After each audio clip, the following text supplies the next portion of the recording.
Throughout your schooling career, have you ever had a teacher that was your favorite, or maybe you just followed their every advice? My name is Brendan Miller, and I will be introducing the topic and effects of immediacy in the classroom.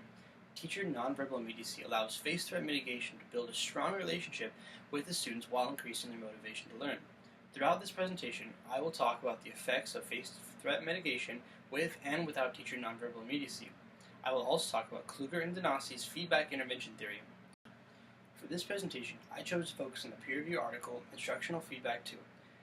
How do instructors' immediacy cues and face-work tactics interact to predict student motivation and fairness perceptions? In this article, the authors attempt to prove how face-threat mitigation and teacher nonverbal immediacy can improve student-teacher relations and student motivation.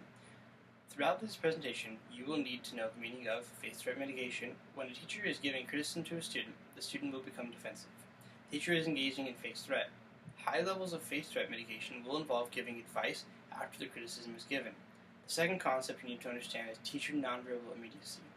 Nonverbal immediacy cues are friendliness, attraction, and liking, which are communicated through nonverbal behaviors. The scholarly article that I will be covering directly relates with Chapter 2 of Hayden and McNeil's Interpersonal Communication. Within this chapter, it relates to the concept of immediacy, behaviors that communicate friendliness, attraction, and liking. In this document's research findings, the first hypothesis stated, levels of face-threat mitigation will interact with levels of teacher nonverbal immediacy to predict students and motivation to learn. The second, levels of face-threat mitigation will interact with levels of teacher nonverbal immediacy to predict students' prediction of interactional fairness. The first hypothesis findings stated, through controlled experiments, researchers found that their first hypothesis was supported.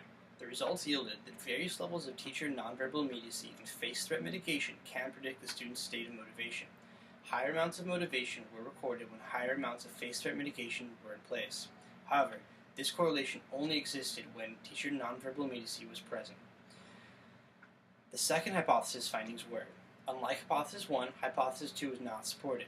Through the same experiments as before, different levels of teacher nonverbal immediacy and face-threat mitigation did not predict interactional fairness. Researchers found that there was not a two-way interaction between face-threat mitigation and nonverbal immediacy. To apply this knowledge to my life, I chose a relationship with two of my teaching assistants at UCSB. One of my TAs was liked by the majority of the class and regarded as a great teacher. To apply this knowledge to my life, I chose a relationship with two of my teaching assistants at UCSB. One of my TAs was liked by the majority of the class and regarded as a great teacher. The other, however, was not so likable. This unnamed TA had a different approach to teaching. By seeing both teachers at their office hours, I was able to compare their nonverbal immediacy and face-threat levels. From my research, I now understand how the simple nonverbal cues that most teachers do not even realize can affect their likability and the way students view fairness. Through this presentation, we learned a teacher's nonverbal immediacy allows face-threat mitigation to build a strong relationship with the student while increasing the student's ability to be motivated and learn. By spreading this research, teachers around the world can improve their students' grades as well as the motivation to learn in the classroom.